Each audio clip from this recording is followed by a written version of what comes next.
Okay, I guess you guys by now have heard what happened in Idaho.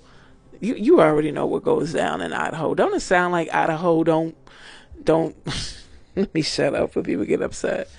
Anyway, you heard what went on with at Idaho. Let me refresh your memory right quick, right fast. Check this out. Point, they had her shirt almost entirely off. Her undergarments were exposed. It was a terrifying situation that I never thought that I would witness at a public political event, a town hall. Get up or be arrested. Sheriff Bob Norris trying to lift Teresa Borenpol out of the chair after she refused to see Sheriff Norris talk to the security guards. Is he a deputy? He's our deputy. That's when Borenpol fought being removed. Security guards eventually get her to the ground.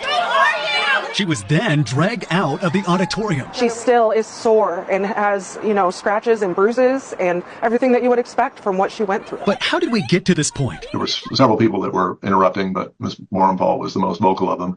We've got her on video no fewer than 7 times shouting out, interrupting. All I have to say is that is a complete, utterly shame.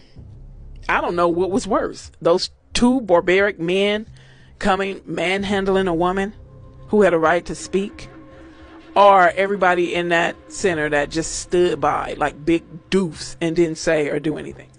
Actually, the police justified in none of these arrests. It is clear to modern observers that the American plan was a stunningly sexist program, and one that made no sense from a public health perspective.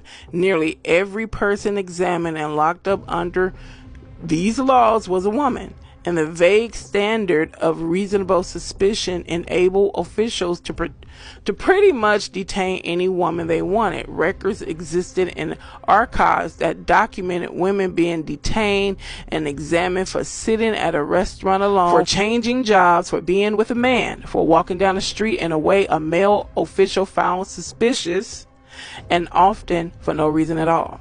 Many women were also detained if they refused to have sex with police or health officers.